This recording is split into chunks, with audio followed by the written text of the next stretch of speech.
pá, pá, pá. É essa a ideia da rima antiga. É a duração das palavras. Obviamente eu tô falando de poesia ocidental de base greco-romana, ok? Porque poesia varia muito, muito, muito de coisas, especialmente entre culturas. Eu sei um pouco de poesia chinesa e japonesa, que eu posso falar um pouco, mas não é relevante por agora. E a maneira de fazer poesia entre eles é totalmente diferente da nossa. Então, a rima não é o central. A Ana falou, o gênero lírico foca em expressar mais sentimentos e emoções, acredito que ele sim seja mais subjetivo. Todos são subjetivos. Não, todos são subjetivos, todos eles entram no âmbito da interpretabilidade, etc. O foco, como você falou, subjetivo, entra mais esse subjetivo do artista. Tentar expressar mais o âmbito interno, interior dos sentimentos da pessoa que está falando essa arte. Mas o ponto é que eu ainda não estou discutindo sobre as características de cada um dos gêneros. Estou falando sobre o tipo de texto. Porque qual é a diferença do verso para a prosa? Qual é a diferença do verso para a prosa? Por que nós não dizemos que a poesia tem prosa? A poesia é verso e a narrativa a narrativa é prosa. Por quê? Tem alguma diferença que vocês possam pensar? A prosa ela é dividida em parágrafos e o verso é por linhas. Sim, a gente viu isso. Mas não, o verso é dividido em estrofes. Mas por que? Qual é a diferença do verso para além da questão de estar estruturado em estrofe? Qual é a diferença? O que nós estamos vendo? Na narrativa, você acha que quem está escrevendo... Vamos pensar numa obra de narrativa, Senhor dos Anéis. Você acha que porque a rima é também parte da poesia, mas não é só a rima que faz a poesia, ok? Você estava certo em falar que a rima é poesia. Mas eu só quis mostrar para você que não é apenas por ter rima, porque muitas poesias não tinham rimas e ainda não têm rimas. O ponto central não é a rima. Então qual é o ponto central? Ela falou de expressar os sentimentos, emoções. Sim, mas todos expressam sentimentos. Qual é a diferença na escrita? Por que nós chamamos de verso e por que nós chamamos o outro de prosa? E aí, vamos pensar o Senhor dos Anéis. Você acha que ele se importa com a quantidade do tom das palavras? O cara tá lá escrevendo a história. Vou pegar aqui as primeiras frases do Senhor dos Anéis. Abrindo o livro. Prólogo, uma festa muito esperada, capítulo 1. Quando o Sr. Bilbo Bolseiro de Bolsão anunciou que em breve celebraria seu 11º aniversário com uma festa de especial grandeza, houve muito comentário e agitação da Vila dos Hobbits. Você acham que ele se importa com questão de rima? O foco é rima? Não. O foco é na quantidade. Vocês sentem alguma construção de ritmo? Quando o Sr. Bilbo Bolseiro de Bolsão anunciou que em breve... Não é uma questão de ritmo. Então, qual é a diferença do verso para a prosa? Os versos têm ritmo? Eles também trabalham com ritmo, mas não é só porque tem ritmo. O que mais? O que nós podemos ver é que o verso, o foco do verso, não é necessariamente em relatar acontecimentos ou feitos. O verso, ele se fundamenta em tentar estilizar ao máximo a frase. Mais importa a forma como você apresenta uma ideia do que a ideia. A poesia, o objetivo da poesia, como foi apresentado, é o subjetivo, ok? É apresentar uma emoção. E menos importa o assunto que está sendo tratado e mais sim a forma como você trata esse assunto. Enquanto que na prosa, você escreve um texto para trazer uma ideia, deixar claro uma ideia, ou apresentar uma ideia com dinâmica e tal, mas o foco é o conteúdo. Você quer passar uma ideia. Porque é o que importa quando você fala, O Senhor dos Anéis. O que é O Senhor dos Anéis? É uma história com tais personagens, acontece tal coisa. O foco, o centro é a narrativa, é a prosa, é o conteúdo sendo trabalhado. E se fosse uma poesia? Poesia, você... É até difícil... numa poesia é muito difícil você resumir uma poesia. Porque você não resume uma poesia. A poesia é o impacto que ela causa emocionalmente. Não tem como você resumir. Você pode falar essa ideia, mas ao resumir uma poesia, você acaba com a poesia. Isso é o curioso. É possível... Não estou dizendo que é impossível. É impossível resumir uma poesia e tal. Mas a grande coisa é que o que importa para a poesia é a forma como ela é apresentada.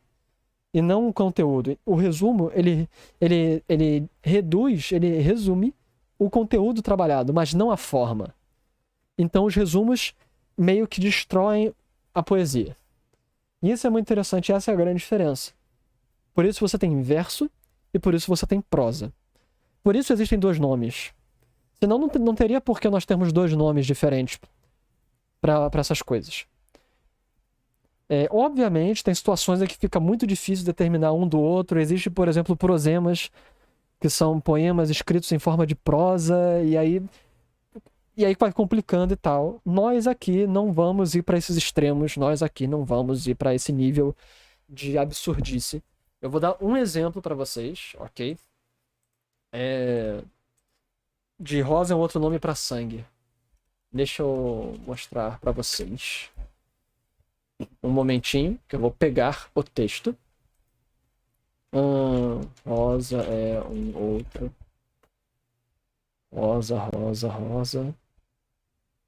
Meu Deus, onde é que tá rosa é um outro nome para sangue? Onde está rosa é um outro nome para sangue? Tão difícil achar rosa é um outro nome para sangue. Sempre tento achar esse texto. Eu sempre tenho dificuldade de achar o rosa é outro nome para sangue. Rosa é um outro nome para sangue. Rosa é um outro nome para sangue. Aqui, não. Sério que não vou achar rosa é um outro nome para sangue. Rosa é um outro. Tá no meu pendrive? Pendrive. Rosa é um outro. Caraca, cara. Rosa é um outro nome pra sangue. Cadê?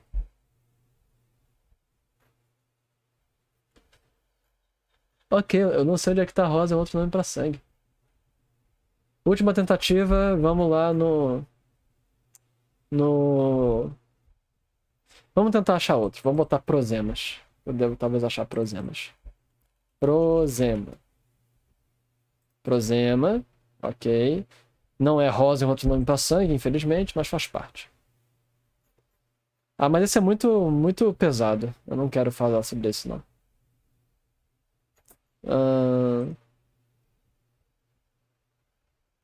Esse é muito ruinzinho, mas vou ler só um pedaço. Ok? Vou postar no negócio. Por sob os pés farfalham os trincadiços de ramiolos caídos durante a passagem das estações. Não há neve ainda, nem poderia havê-la enquanto os dedos da primavera primeira, lá no germinar do ano, ainda alcançam o outono, ainda abraçam as cascas, ainda deitam nas folhas, nos ramos, rametes e rametíolos. Tapetes estendidos cúpricos de laranja, estofando o solo do bosque com veludo de clorofila, e enchem tudo com sons chiados quando amortecem pés trincando estrincados. Isso é um exemplo de prosema. É mais longo o texto. E aí nós já começamos a ver uma nublagem, uma indistinção, uma dificuldade de distinguir entre poesia e prosa. Nós não vamos falar muito disso, porque nós só temos 8 aulas, então só vamos ter mais 6 aulas depois dessa. Nós não vamos falar dos estilos e das formas de escrita que vão para muito além do normal, ok? Esse é um texto meu. Eu queria mostrar o texto do Rosa é Outro Nome para Sangue, que eu gosto dele. Esse aí é um texto que eu acho pior meu. E esse texto tenta contar da passagem da estação, de o final do outono e começo do inverno. E ele faz isso com o objetivo principal, passando na forma de escrita de prosa, trazendo informações da poesia, do verso. Mas, como eu falei, não vamos focar muito em prosemas, porque eles são muito específicos, muito mais difíceis, assim, e eles são desconstruções. Não vamos trabalhar com desconstruções, porque para desconstruir temos que ter a primeira base construída. Então, nós estamos entendidos do narrativo e do lírico. Alguém tá com dúvida? Não. Pra mim tá tranquilo. Alguém está com dúvida? Alguém mais? Tá todo mundo de boas? Sim. Pronto. É isso que é a diferença entre verso e entre prosa. O verso foca na forma. A forma é o mais importante. O estilo é o mais importante.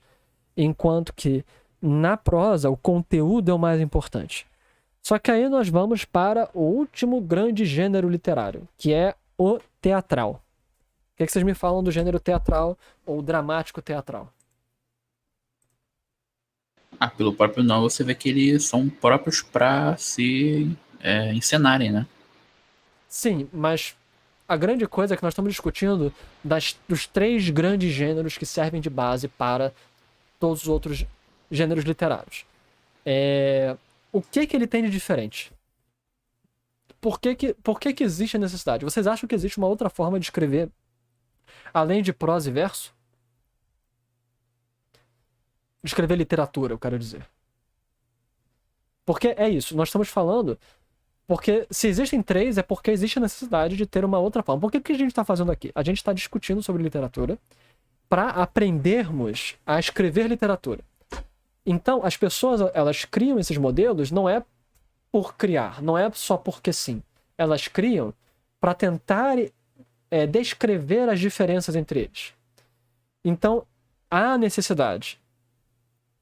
O que vocês imaginam que outra forma teria de escrever texto além do verso e além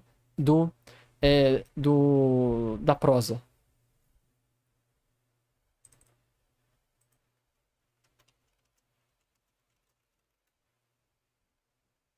Alguém? Alguma ideia? Ninguém? Nenhuma ideia? Eu não entendi Não muito sei. bem a pergunta, não.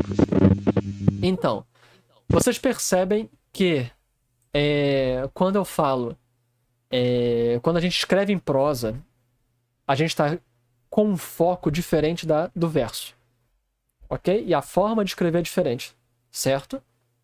Então, vocês conseguem imaginar uma outra forma de escrever um texto literário que não seja em prosa ou em verso?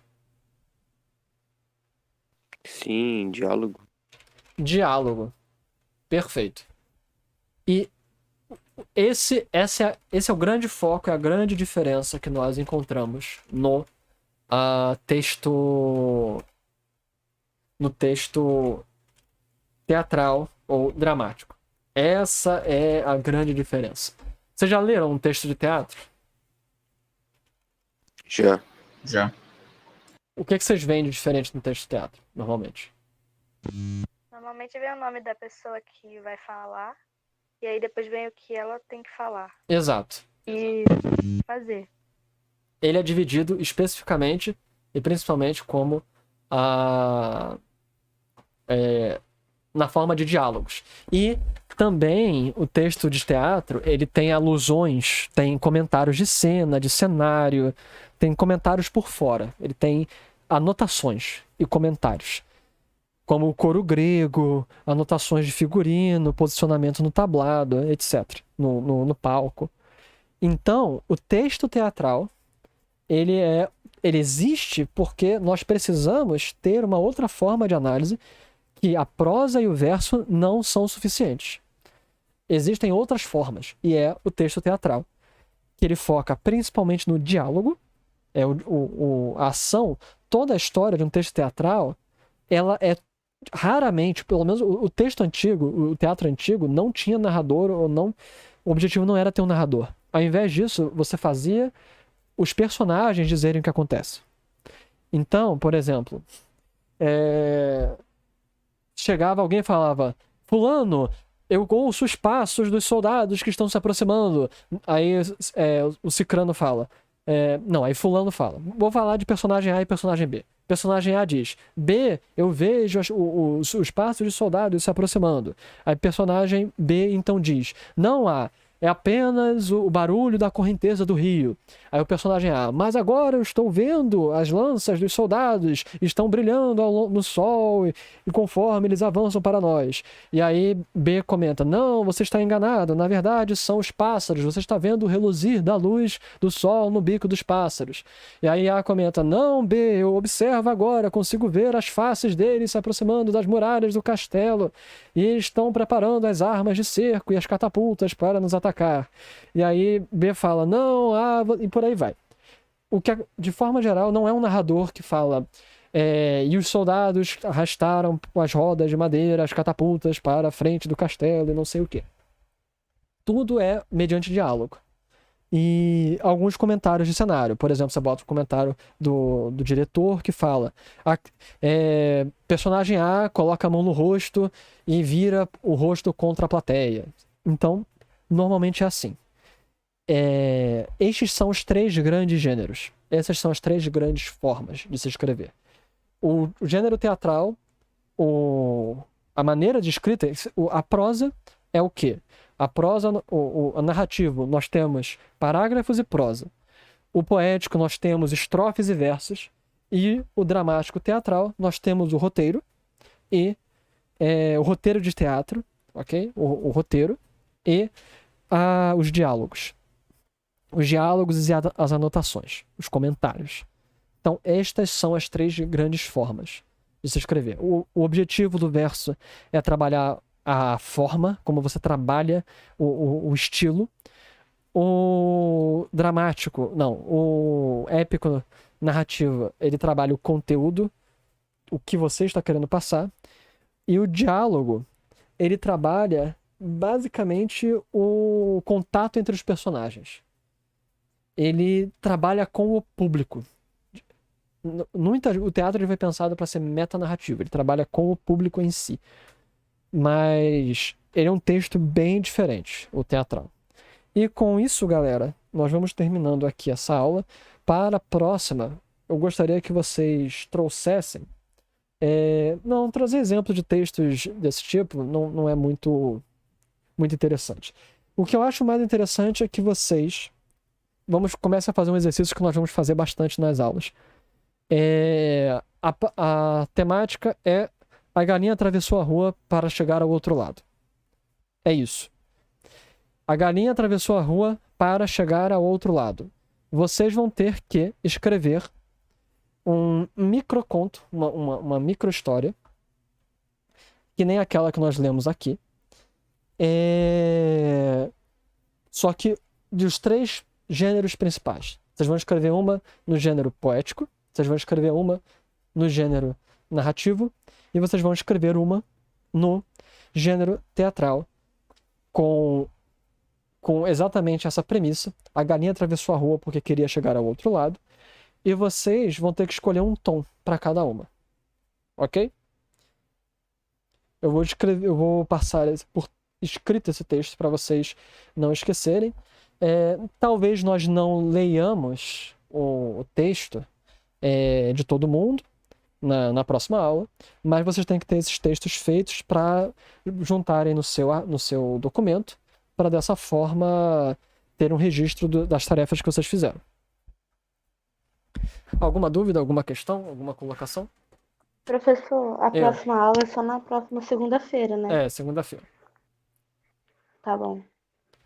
Quer mais? Alguma questão? Não. Não? Tudo certinho? Professor, a Ana Carolina pediu para eu explicar de novo. Pronto. Vocês vão fazer um texto com a premissa. Vocês vão ter que trabalhar a ideia de a galinha atravessou a rua para chegar ao outro lado. Tem uma galinha, ela vai atravessar a rua porque ela quer chegar do outro lado. Você vai escrever um microconto, um deles no gênero poético, outro no gênero narrativo e outro no gênero teatral, sobre essa galinha que atravessou a rua para chegar ao outro lado. Vocês podem inventar novos personagens, vocês podem colocar mais coisas, podem fazer o que vocês quiserem, aumentar, melhorar, diferenciar, adicionar coisas, mas tem que ser essa premissa. E vocês vão também dizer... Eu acho que fica... Não, tá bom. Vocês vão ter também que escolher um tom para a história e dizer... escrever com base nesse tom também. Por exemplo, você vai fazer um lírico, um texto poético de horror. E aí você vai trabalhar isso da galinha. Você vai fazer um narrativo de comédia. Você vai fazer um teatral de... sei lá, de suspense, ou de ação, ou de fantasia. Que a galinha vira uma enorme roca. Roca é um pássaro gigante da mitologia indiana. Um pássaro que levantava elefantes. Então, é isso. Entendeu? Vocês vão agora juntar os elementos de tom com os elementos de gênero textual e começar a trabalhar a escrita, com o que a gente já viu aqui. Certinho? Mais alguma dúvida? Não. Pronto. Então, vou estar terminando aqui. Eu vou enviar para vocês os links que eu gravei, para vocês poderem também reassistir a aula, se quiserem, etc. Deve demorar umas 2 horas para upar essa gravação. Mas é isso, galera. Qualquer dúvida, qualquer coisa é só falar. E se vocês tiverem sugestões, ideias e tal, também é só falar. Eu pretendo... Acho que a gente pode analisar os vídeos de KDA ou de League of Legends no geral, que eles são muito lindos e muito bem feitos. Tem muita coisa que dá para comentar. Como eu disse, eu não pretendo ainda começar a analisar vídeos e imagens, porque tem outros assuntos e outras coisas necessárias para analisar vídeo e imagem. Talvez nas últimas aulas a gente analise isso. Tem muito texto ainda que a gente pode ver. Então, mas fica para um futuro. Mas é isso. Até mais tarde, até segunda-feira, galerinha. Vou desligando a chamada. Tchau, tchau. Tchau, professor. Tchau, professor.